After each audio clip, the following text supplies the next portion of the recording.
Bienvenue sur votre chaîne préférée Akhbar al-Bled de Hassan Atlemcen.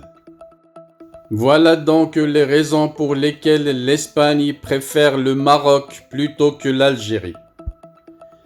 Albares précise: la coopération entre le Maroc et l'Espagne est un exemple pour les pays de la région.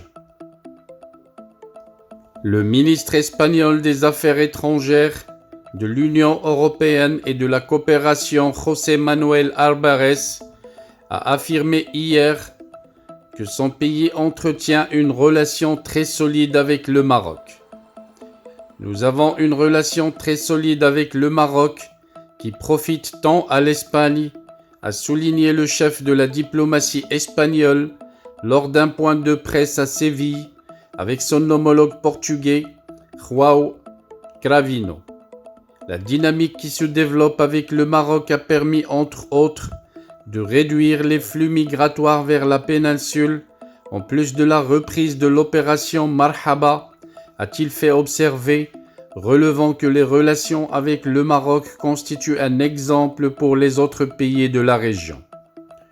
Au moment où toutes les routes d'immigration irrégulière utilisées par les mafias qui trafiquent les êtres humains augmentent en Europe, la seule route qui non seulement n'augmente pas, mais diminue est précisément celle qui, à travers le détroit de Gibraltar, atteint les côtes de l'Andalousie, s'est félicité Álvarez. Déjà il y a plus de 2 mois, le ministre espagnol des Affaires étrangères, de l'Union européenne et de la coopération José Manuel Álvarez affirmait sans détour que sans la collaboration du Maroc, il serait impossible de contrôler les flux migratoires illégaux. Sans la collaboration des forces de sécurité marocaines et le travail excellent des forces de sécurité espagnoles, il serait impossible d'effectuer un contrôle du phénomène migratoire illégal, avait souligné dans un entretien à la chaîne télévision Antena 3.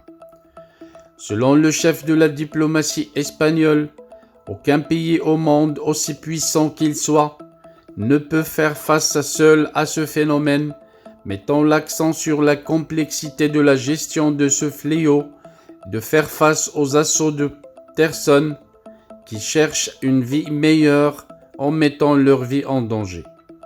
Ce que nous devons faire, c'est d'améliorer et de renforcer encore notre coopération avec le Maroc et avec les pays d'origine et de transit. L'Europe et la Commission européenne doivent être impliquées, a fait observer le chef de la diplomatie espagnole. La coopération entre l'Europe et les pays d'origine et de transit doit être renforcée et des moyens technologiques doivent être fournis pour empêcher que ce genre d'assaut ne se reproduise, a-t-il insisté. L'actuel ministre des Affaires étrangères espagnol n'est pas le seul à miser sur le Maroc.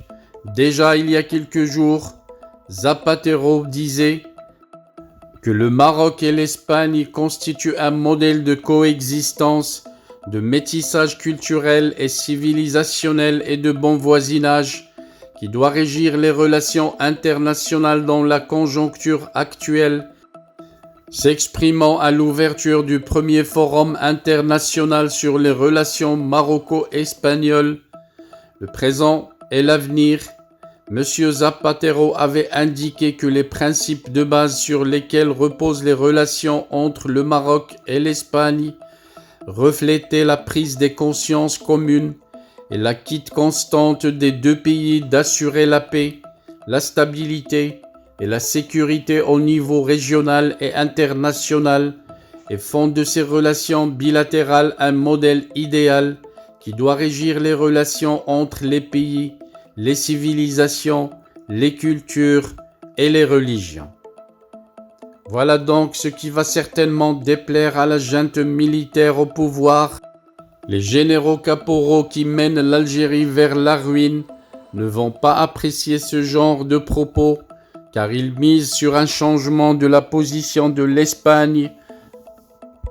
Et pour y arriver, ils utilisent la plus mauvaise carte, celle de faire du chantage avec le gaz algérien pour l'Europe.